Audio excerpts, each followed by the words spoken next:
saya, Abram Silaban, berhasil menemui salah satu anak korban, Agam Muhammad, yang saat itu terlibat langsung dan menyaksikan detik-detik kejadian naas menimpa ayahnya.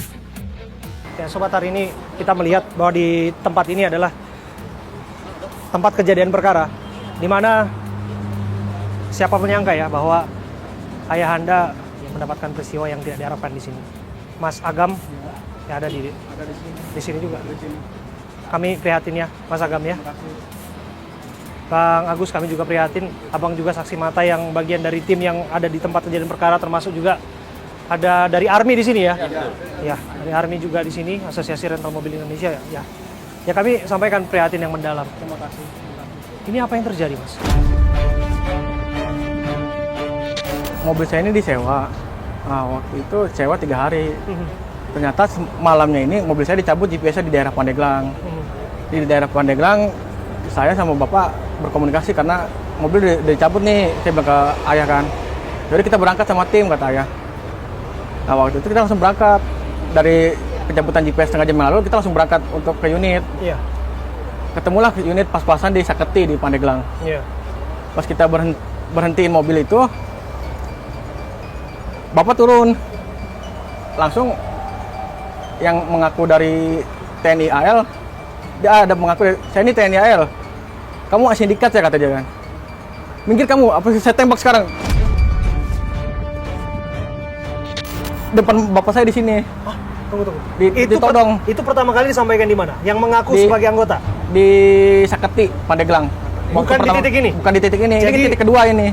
Oke, jadi yang bersangkutan sudah dari awal mengaku bahwa yang bersangkutan adalah anggota dari TNI AL. Angkatan Laut. Iya, saya ini TNI AL. Kamu sindikat ya? Bukan saya bukan sindikat, saya ini rental mobil. Kamu minggir nggak kamu? Kalau nggak saya tembak sambil menodongkan senjata ke kepala ayah saya. Terus ayah saya bilang, bukan bang, ini saya pemilik mobil, mobilnya ini udah ini. Saya nggak mau tahu kamu minggir atau saya tabrak. Nah, tiba-tiba nggak lama kemudian datang mobil Sigra warna hitam. Waktu Sigra warna hitam, yang saya pikir di benak saya itu mungkin orang lewat, mau tahu ada keramaian apa di situ kan. Pas saya lagi ngumpul di samping mobil Brio itu di pinggir jalan, mobil Sigra itu mundur, menabrak om saya berdua. Ini masih di daerah Saketi. Iya. Oke. Om saya jatuh, saya bantuin om saya segala macam. Yang lain Sigra kabur, Brio pun kabur, lari. Dan dari situ kami dengar bahwa Anda melapor tindakan upaya pengancaman itu betul, ke aparat Polsek terdekat. Jadi mobil itu lari terus kan. Sambil lari, saya kan udah tahu di situ ada senjata api. Saya berkoordinasi sama bapak, sama adik saya, Rizky. Ini gimana ya? Baiknya seperti apa kita mengambil langkah, katanya. Jadi kita ikutin dulu mobil sampai mana. Ini masih terpantau GPS. Kita ikutin sampai mana, nanti kita ke Polsek atau Polres terdekat untuk meminta pendampingan. Dia melewati Pantai Cerita, Pantai Anyer, dan di pasar Anyer di pinggir jalan itu dia berhenti. Saya cek apa Google Map, Polsek terdekat saya klik kan. Ternyata ada Polsek Cinangka, itu sekitar 2 km dari mobil itu berhenti. Saya datang sama bapak saya, sowan, Pak, mohon maaf izin. Saya ini dari rental mobil saya ada indikasi mau digelapkan karena GPS sudah dicabut 2 unit, sisa 1 unit. Maksud kedatangan saya ke sini untuk meminta pendampingan. Karena kan di dalam mobil itu ada apa? Ada senjata api. Oh, nggak bisa katanya. Kamu dari leasing ya? Bukan saya bukan dari leasing, kata saya. Saya bawa BPKB, bawa SNK asli, bawa kunci serep dan bawa surat rental. Penyerahan rental. Oh ya udah, saya telepon Pak Kapolsek dulu untuk arahannya. Nah, ke dalam tuh yang jaga. Jam berapa ini? Perkiraan 2:30. 2:30 pagi. Subuh ya? Pagi. Tanggal 2 Januari, oke? Ya. Terus? Saya dengar, maaf Pak, kata Kapolsek nggak bisa. Terus gimana mobil saya ini kan ada senjata api, kita juga nggak mungkin ke sana, saya bilang gitu kan. Terus kata penjaganya seperti ini, udah kalian aja ke sana, bawa ke sini, kita selesaikan di sini. Atau gimana ceritanya bawa ke sini, kita aja tahu di sana ada senjata api. Waktu kita ketemu pertama pun saya udah jelasin, waktu kita ketemu pertama saya ditodong, Pak. saya harus sampaikan bahwa disebutkan di sana bahwa ada ketidaklengkapan dokumen. Itu yang menjadi alasan Oh, itu kemudian salah tidak sekali. tidak lanjut secara cepat. Alasan waktu tersebut karena kita udah menunjukkan bahwa ada lengkap nih, cuman menghiraukan mereka itu. Menghiraukan. Oke. Kita bawa Oke. berkas-berkas. Oke, tapi untuk kasus ini sudah dilapor belum ke Polres lain atau unit polisi lain? Belum, waktu itu kan kejadiannya kan di sini. Mhm. Jadi saya ngurus mayat ayah saya dulu. Mohon maaf ya, saya paham Iya. betul, saya paham. Maksud saya bukan kasus penembakannya, tapi kasus bahwa ada dugaan penggelapan, ada dugaan untuk pengambilan mobil itu secara diam-diam oleh oknum-oknum Ya, tertentu. ini kan indikasi udah urgent. Jadi Oke. setengah jam sebelum GPS dipotong itu kita udah bergerak. Seperti itu. Ya. Ada beberapa orang yang waktu itu ikut mendampingi. Saya Bang Boleh di sini Mas, Azri, dengan Mas siapa? Ajri. Mas Ajri. Iya. Oke, Mas Ajri, terus Mas Agam, Bang Agus sama Bang Agus. dari orang saya Bang Agus. ada lagi? Banyak sih sebetulnya. Ini. Cuman Dari ada yang- karyawan saya di rental mobil. Oke, ada Bapak juga di TKP ya? Ada. Oke.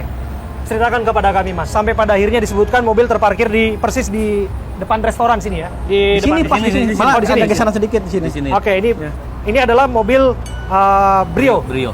Mobil Brio yang memang properti dari Betul. ayah Anda. Iya, dari Ayanda betul. Oke, kemudian ada satu lagi yang disebutkan mobil Sigra. Sigra hitam. Sigra hitam. Dia beda satu Beda. sekat. Ini mobil Brio, sekat kosong, Brio sana lagi. Kayak dia udah menyiapkan untuk Awal. inilah istilahnya untuk jaga-jaga untuk Oke. Jadi buat masuk yang sebelah sono itu nggak bisa buat mobil. Kalau di sono sebelah kanan itu saya hampet pakai mobil juga. Jadinya mobil itu yang Brio itu mau dihampet kanan kiri tadinya kan. Berhubung dari sini nggak bisa karena ada Sigra, ada mobil saya di situ. Oke. Nah si pelaku yang bawa mobil Brio tuh Oke. adanya dari situ munculnya tuh. Oh, Muncul dari oke. situ. Jadi udah turun tuh dari itu kan. Oke. Muncul, saya rangkul dari sana, saya turun dari mobil, saya rangkul mau ditanyain. Ya. Pas mau ditanyain ini, Pak ini yang pakai mobil Brio siapa? Mhm. Saya anggota AL gitu. Pas itu dari situ kan ada gelap tuh dibawa ke mobil, nah udah Oke, itu yang dirangkul itu Nah, ya? dirangkul. Ya. Oke, itu yang disebutkan orang yang Anggota memegang AL. pertama senjata ya itu? betul Yang menodongkan pertama? menodongkan pertama Di daerah dari Saketi mereka. Saketi. Kenapa Oke. dia rangkul untuk mencegah mempertanyakan unit itu. sama mencegah kan dia kan kita tahunya bawa pistol. Iya. Ayah saya tahunya dia bawa pistol. Jadi dirangkul, jadi supaya dia nggak bisa bergerak untuk kayak mengambil pistol atau segala macam. Ternyata sudah dipersiapkan dari mereka Yang sebelah sana. Yang pistol. sebelahnya yang nembak itu yang nembak. sebelahnya itu. tiba-tiba ada penembakan. Nah, Tiba-tiba ada dari penembakan, dia juga sempat bilang, ngapain kamu? Kata dia kan gitu kan. Saya tembak nih. Kalau biasanya kan ada peringatan, dia Iya. langsung Membabi buta. dar sampai 4 kali sampai 5 kali ya. Ya kedengarannya waktu saya dirangkul itu kan di gerumbun nih. Jadi si yang bawa mobil Brio itu di tengah. Jadi ketutupin saya ini yang ngumpul. Jadi dia di tengah. Pas begini saya udah pegang begini kan tiba-tiba dar itu saya nggak tahu apakah kemana-mananya. Akhirnya kan udah itu saya lepas, saya lari ke sono. Lari ke sono yang almarhum ini sama Pak Ramli masih di sini.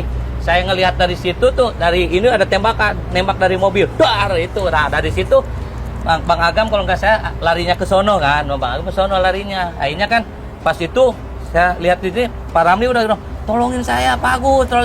Itu udah terkapar di bawah mobil. Pas begitu mobil saya di situ ada yang mundurin. Di sini posisinya. Di sini di posisi Pak Ramli sama mobil saya Sudah di sini. terkapar. Pokoknya di sini udah terkapar. Gitu. Sampai pada akhirnya posisinya kan di sini. Nah, kemudian dibawa Enggak, korban ada di si dalam. korban Kami udah lihat. di dalam. Ada video. Jadi lari dari sini lari ke dalam. Oh, beliau lari masuk ke dalam. Ayah Lari saya ke dalam, lari. dia Lari ke tembak, dalam tuh. tembak Di sini. Dia megang dada, Ha-ha. terus sambil menyelamatkan ke Ke dalam. Sampai di dalam saya sempat dilihat ke CCTV kayak bisa lama-lama tergeletak. Saya juga Oke, nggak tahu. yang tertembak bagian mana, Mas? Bagian dada pas tengah tembus ke belakang.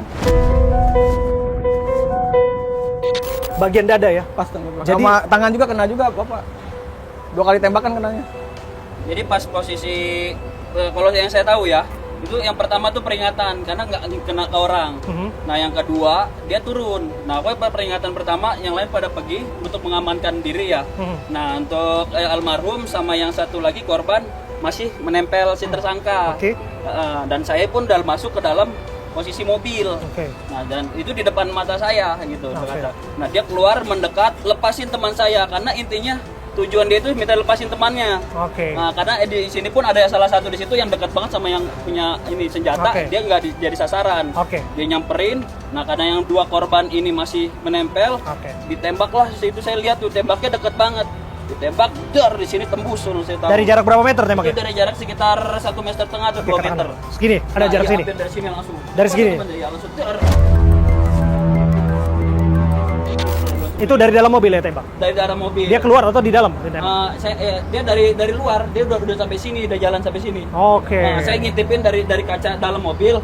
Nah, terus yang saya tahu dari almarhum, nah, saya sekilas itu melihat ada mungkin udah ketembak satu. Yang pertama entah itu yang di sini atau di sini. Karena beliau itu mungkin karena ngerasa kesakitan atau mau ngebela, jadi dia sempat kayak saya ngeliat ini tuh sempat disingkirin dari pistolnya itu. Tapi mungkin di situ ketembak lagi yang keduanya. Jadi ada dua yang korban ya? Iya. Satu adalah ayah atas nama, Ilyas Abdurrahman. satu lagi Pak Ramli. Pak Ramli. Oke, dan saat ini sedang dirawat ya. Iya. Saya mohon maaf untuk membawa pada momen yang mungkin tragis dan sangat menyakitkan. Tak seorang pun anak membayangkan bahwa ayah yang membesarkannya sampai saat ini, merawatnya, ditembak di depan mata. Ini sungguh keji sih menurut saya ya. Sungguh keji. Apa yang terjadi waktu itu? Betul bahwa di depan mata Mas Agam, ayah ditembak. Saya ngerangkul ayah saya bilang, ayah nggak apa-apa, kuat kan. Ayah gitu aja, nggak ada minta pertolongan juga. Ayah saya tuh orang kuat, nggak ada minta pertolongan. Sampai di jalan udah tiba-tiba mengucap la ilaha illallah meninggal. Di jalan udah kayak udah tidak bernapas lagi.